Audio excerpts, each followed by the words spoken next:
Саламатсыздарбы? Мен үнүм жакшы эле угулуп атат деген үмүттөмүн. Анда берсе биз ушул акыркы сабакты баштай берсек. Акыркы сабакта бүгүн биз атайын информатиктер үчүн уюштурулган сабак.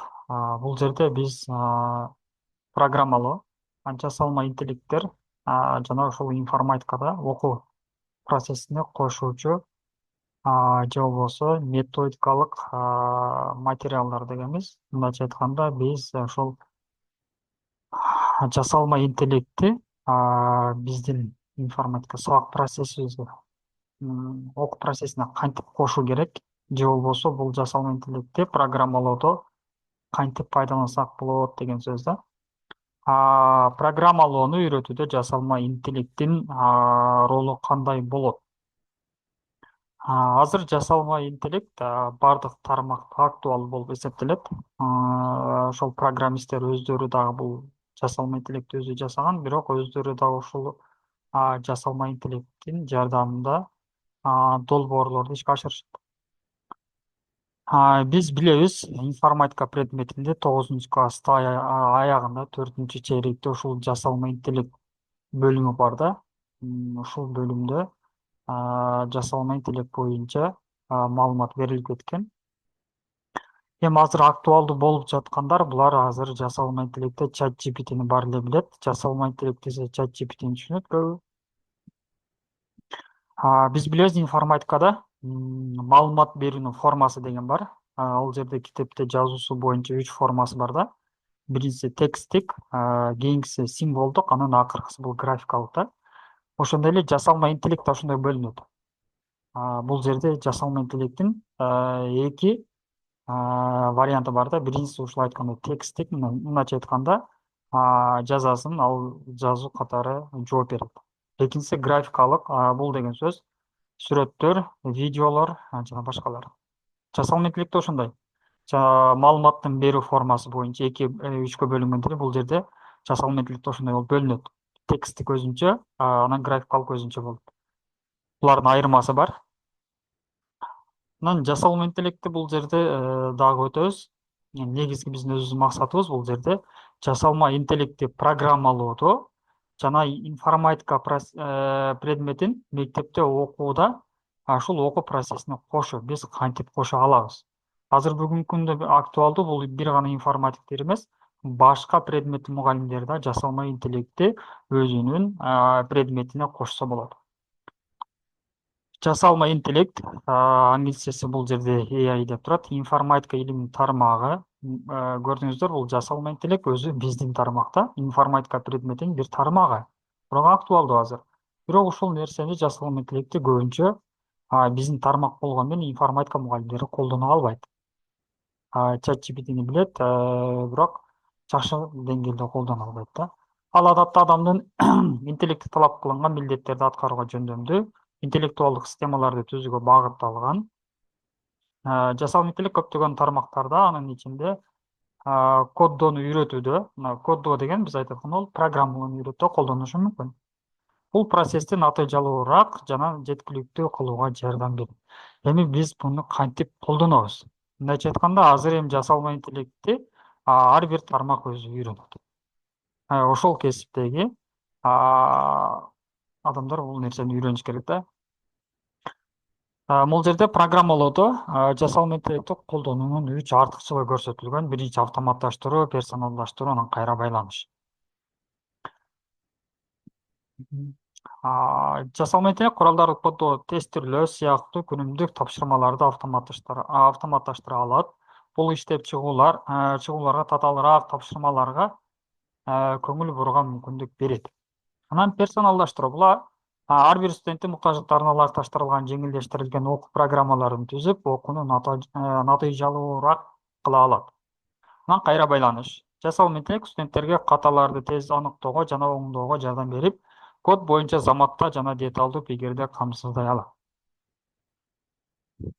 Эми биринчисин автоматташтыруу деген бул мындайча айтканда профессионалдуу деңгээлде кандайдыр бир AI'ды түзүп, программалуу тартуу, мындайча айтканда буга кандайдыр ошол жасалма интеллектти жасаган адистер керек болот.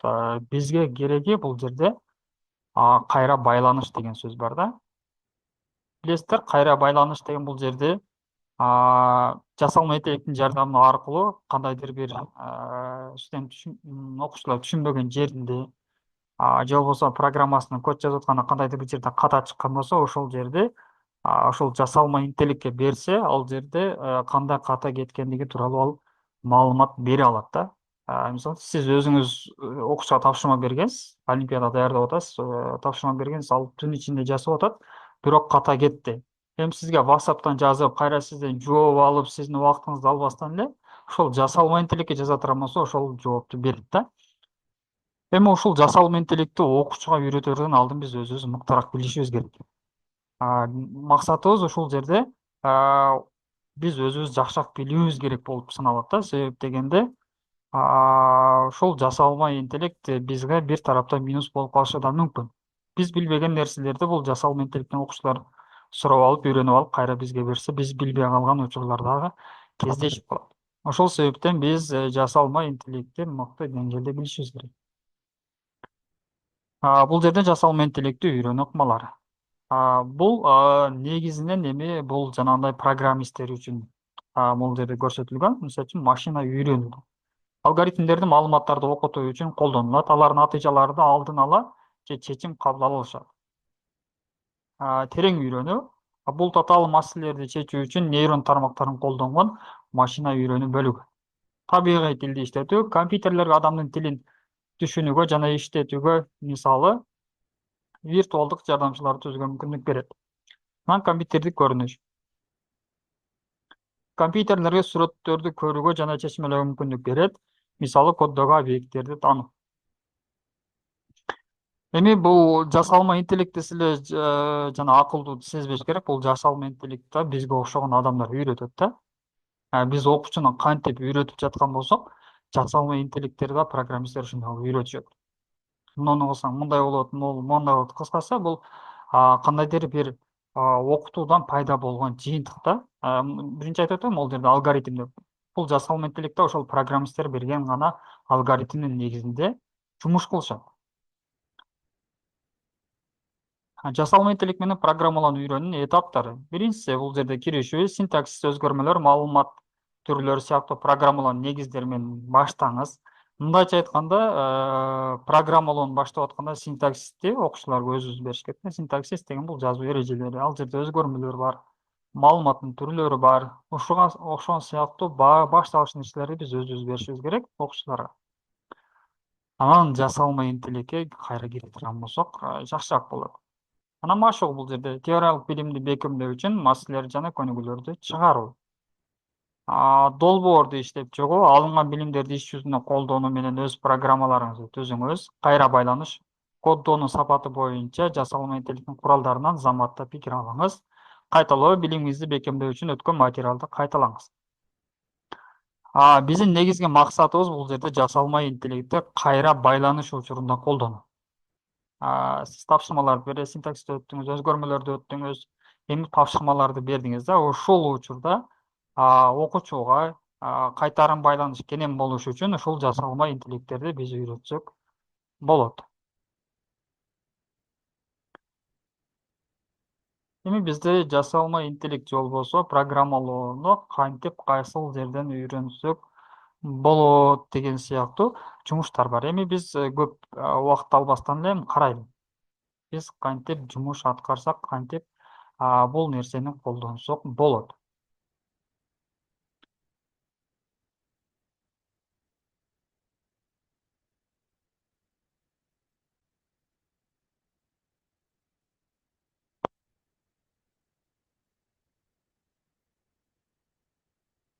Эми биз жасалма интеллектке программалоого тартыш үчүн биз биринчи окуучуларга синтаксис эмне, өзгөрмөлөр деген эмне, кайсыл учурда синтаксикалык ката кетти, ошолорду биз көрсөтүшүбүз керек да.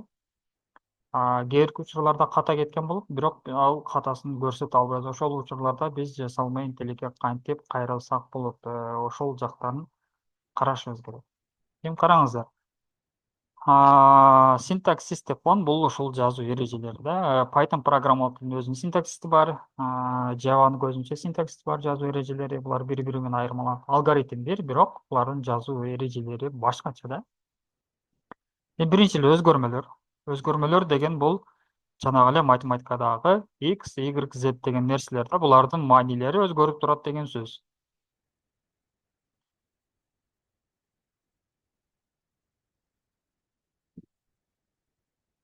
Демек биз азыр эки өзгөрмө түздүк, ага эки маанини бердик. X өзгөрмөсүнүн мааниси 5, анан Y өзгөрмөсүнүн мааниси бул жерде 10 болуп жатат. Экөөнү кошо турган болсок, биз өзгөрмөлөрдү кошуп коебуз. Y жана X плюс Y. Эми муну иштете турган болсок, бизге азыр могул жерде 15 деп чыгат да. Ушул жерден эми кандайдыр бир ката кетип калды.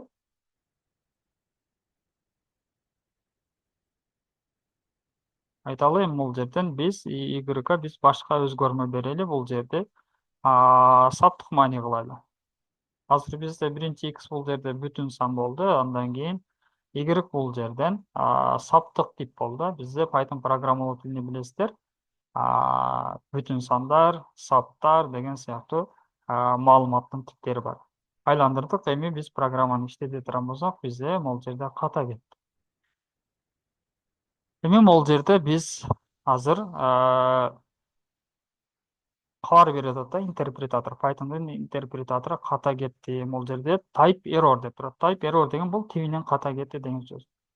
Кандайынан кетти десем, могул жерде бүтүн сан менен жана саптык типти кошконго болбойт деп атат да. Биз түшүнө алабыз. Биз окуй алабыз бул нерсени, өзү да көрсөтөт кайсыл жерде экенин.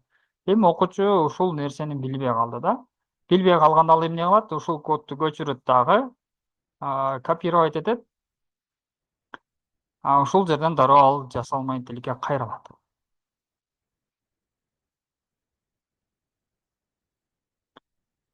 Бул жерге кодду түшүрөт дагы, сурайт.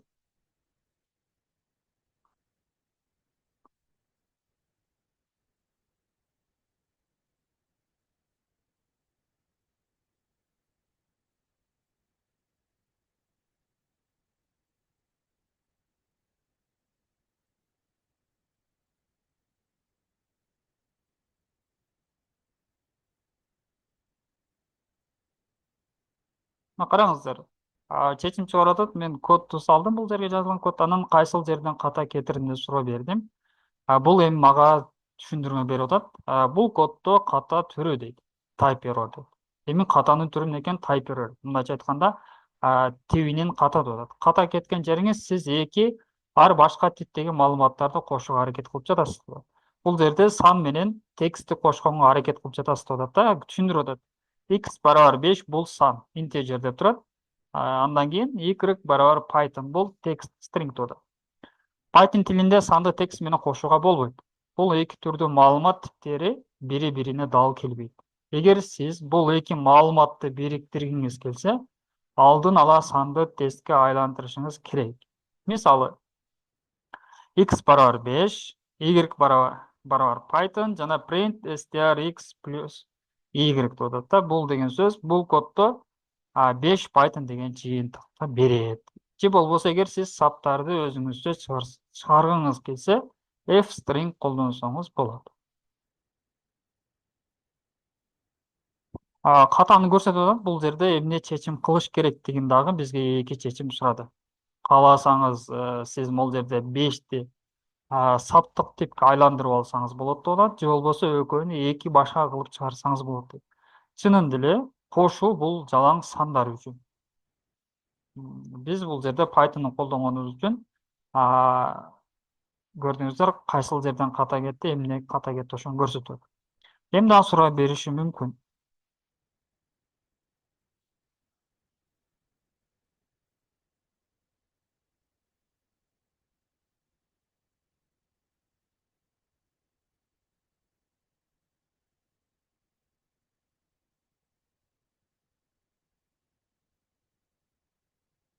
Көрдүңүздөр, азыр башка жолун сурадым. Мага эки жолун айткан. Кайра дагы башка жолу барбы деп сурасам, кайра эле ошол нерсени айтат. Эмне атат? Бул жерде X менен Y жөн гана чыгарып атат. Башка калып кийинкиси форматтык чыгаруу менен чыгарып атат.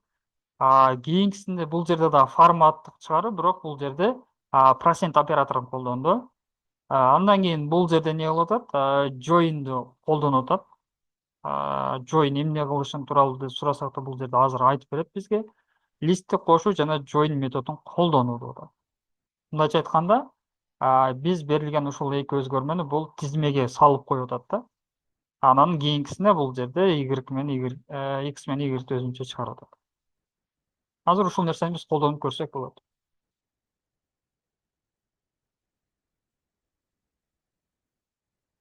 Муну биз көчүргөндү копировать кылабыз дагы.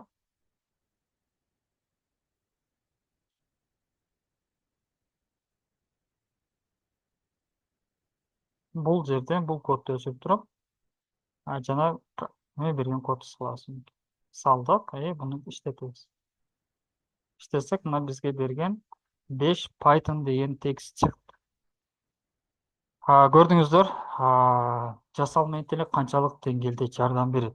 Бир гана программалоого эмес, информатикага да жардам бериши мүмкүн. Биз азыр программалоого гана кантип кошконду көрүп атабыз. Бир учу да, бул программанын бир учу. Сиз сураганыңызга жараша бул жасалма интеллекттер жооп берет. Азыр тексттик жасалма интеллекттер биз бир гана ChatGPT билебиз, андан башка толтура дагы жасалма интеллекттер бар. Сиз билбеген ошол нерселерди дагы биз өзүбүздүн курста карайбыз. Эми информатика өзү негизи бул жерде программалоону көрдүк. Программалоодо кантип колдондук. Эми андан башка дагы бизде толтура көйгөйлөр бар. Ошол нерселердин баардыгын ошол жасалма интеллекттин жардамында аткарсак болот. Мен азыр бир гана мисалды көрсөттүм. Кантип ушул жасалма интеллектти программалоого кошо алабыз. Ал нерсенин мындан дагы жасалма интеллектти кошуунун башкача түрлөрү бар. Маселелерди, көйгөйлөрдү чечүү үчүн башкача түрлөр бар. Ушулардын баардыгын биз курстан көрсөтүп сүйлөшөбүз. Кыска сабак болду. Ушу менен биз бүгүнкү ачык сабакты жыйынтыктайбыз.